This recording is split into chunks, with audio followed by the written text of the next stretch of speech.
Tinatamad ka ba o busy ka lang talaga? Kahit ano pa yan, ito ang recipe na para sa'yo. Sobrang dali lang gawin. Let's go!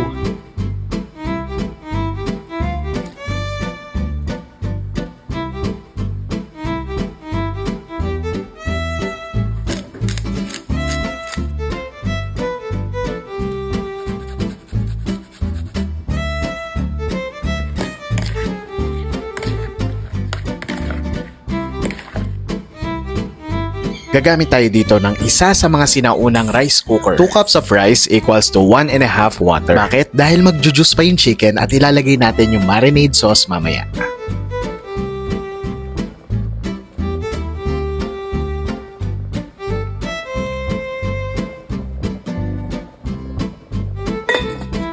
Grabe, napakabango nito. Pagluto na ang kanin, pwede nyo nang halu-haluin. This recipe is good for 3 to 4 persons.